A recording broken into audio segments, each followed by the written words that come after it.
So what we're going to do in this tutorial is just look at two of the most common pattern types that you might encounter. So these are called linear pattern and circular pattern, and I've already set this block up so I can share this block so that you can begin at the same point as me. And what I've done is I've just modelled up a simple extruded block, and then I've put some features in that block just to give us something to use the patterns on. So I've got a feature over here. It's a standard countersunk metric hole, and then rather strangely for this particular hole there's a requirement to have a fillet on the opposite side of the hole there. So the hole itself is made up of two features. The hole wizard feature to create the hole itself, but then a fillet feature has been added to the lower edge of that hole. So we're going to linear pattern those pair of features, and then over here again we have a hole wizard feature, so we have a 25mm diameter drilled hole, and then we have kind of an indentation which is a slot shape. And we're going to use the combination of these two to create a circular pattern around this central hole. So let's deal with the linear pattern first. So as with most features in SolidWorks, there are two main ways to begin a new feature. You can pre-select the things that you want to apply the feature to. So in this case I could pre-select the hole and the fillet. Or if I choose to have nothing selected, which is the way that we're going to do it, so I've made sure that I've got nothing pre-selected. I go and find the pattern type that I want. So we want the linear pattern. Begin the linear pattern dialog over here on the left, and the linear pattern basically just needs one or more directions to create the pattern in. So we're going to create a linear pattern in two directions, and the things that I'm going to pick up on, I could pick up on the edges of the box itself, but those references are prone to change. So if someone modifies this box design enough, or this plate design enough, then those edges might not exist at that point in time. So it's probably safer if I show the primary planes and then use the primary planes as my references. So I'm gonna pick this plane here as one reference, and then as my second directional reference I'm going to pick this plane here, and I get two arrows indicating which direction the system's going to use those references in. If I'm not happy with either of those, I can use the reverse direction option over here and reverse those arrows. So these are the directions that I want to pattern in. I want to kind of go that way and go that way. The next thing that I have to tell the pattern feature is what features I want to apply this pattern to. So there's two ways of doing this. I can browse into the feature tree here and kind of pick the features by name, or I can attempt to select some geometry that those features were responsible for creating. So I think I'll try the second option, although I've always got this option to fall back on if it doesn't quite work. So I'm going to pick a surface down inside the hole that the hole wizard feature created. So it's picked that feature up, countersunk M6 hole, and then I'm going to rotate the block round to the other side, and I'm going to pick a face that fillet feature was responsible for. So that face there. So I've managed to pick those without too much trouble. But if I was facing problems there, I could just browse for them in the list of features up here and just select them there. So what I want to do is I want to give some spacing and quantity information to the pattern feature to tell it how many copies I want patterned in this direction and how many copies I want patterned in this direction. So I'm going to do the right plane reference first. So I want the spacing to be more than 10. In this instance I'm going to go for spacing of 20mm. And then the number of pattern members, in this case, I'm going to create 5 pattern members. One thing to say about pattern members, or number of instances, as SolidWorks refers to them as, the original feature is classed as one of those instances. So you can see I get 4 copies if you want to think about it like that. But the number of instances is listed as 5.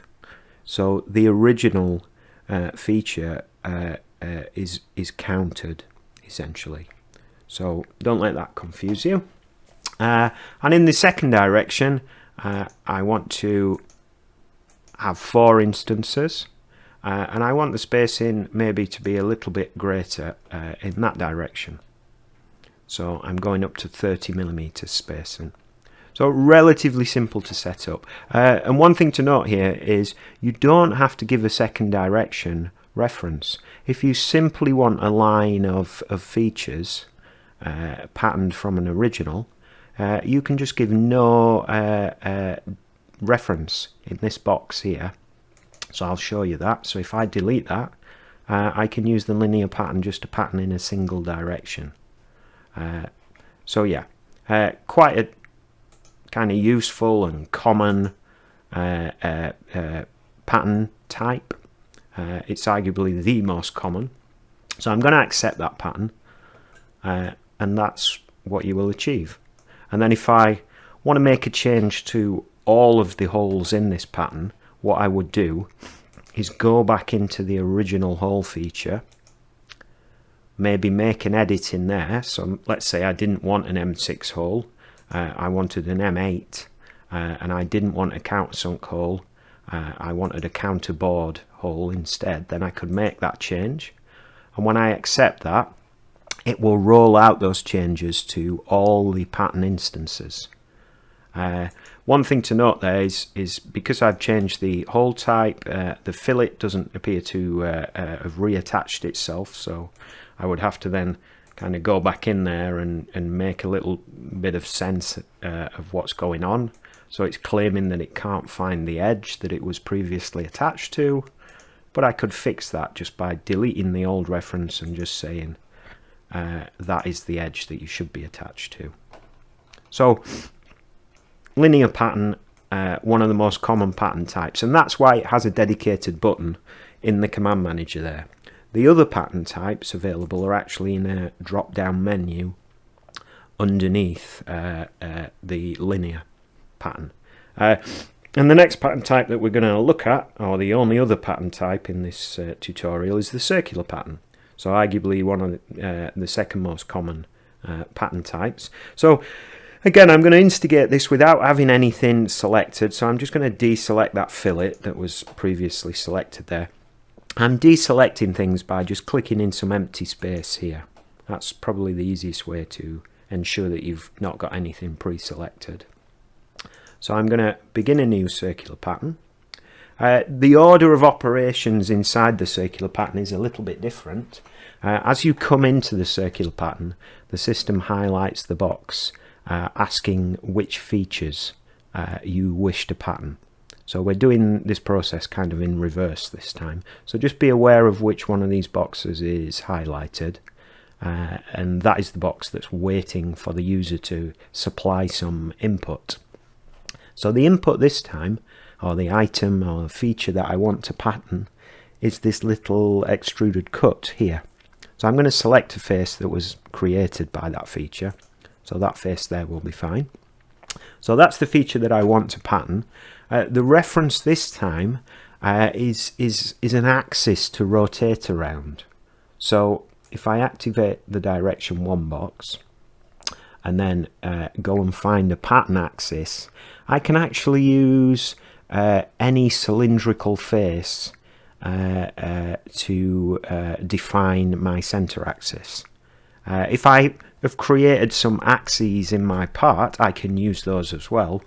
But I can actually use any cylindrical or conical face as a reference as well, because they all have a center axis. So that's what this system infers from that selection. So I'm going to select this kind of internal cylindrical face here.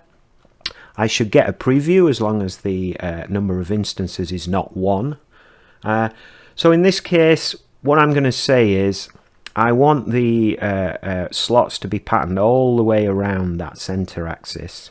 So I'm going to say I want them to be patterned 360 degrees, and I'm going to define the spacing not in terms of the angle between each instance. I'm going to say I want equal spacing, and then all I have to tell it is how many pattern instances I want. So I'm going to go for 5, like that, and the system automatically calculates what is 360 divided by 5, and it equally spaces these pattern members around that center axis. There is an alternative to that. I could take direct control over the angular spacing between each instance.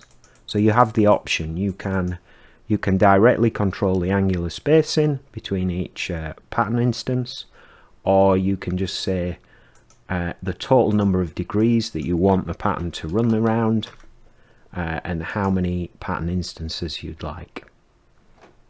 So I'm going to accept that, and that's what we've achieved. So again, if I wanted to make a change to all of these instances, I would go back into the original feature or original sketch that produced that slot, and then I could make any changes that I wanted. So let's say I want this slot to be 10 millimeters wide. When I OK that change in the sketch, it would automatically update the other instances in the pattern. And if I wanted to edit either one of these patterns themselves, they now exist as their own features. So there's the circular pattern. I could go in and edit that feature.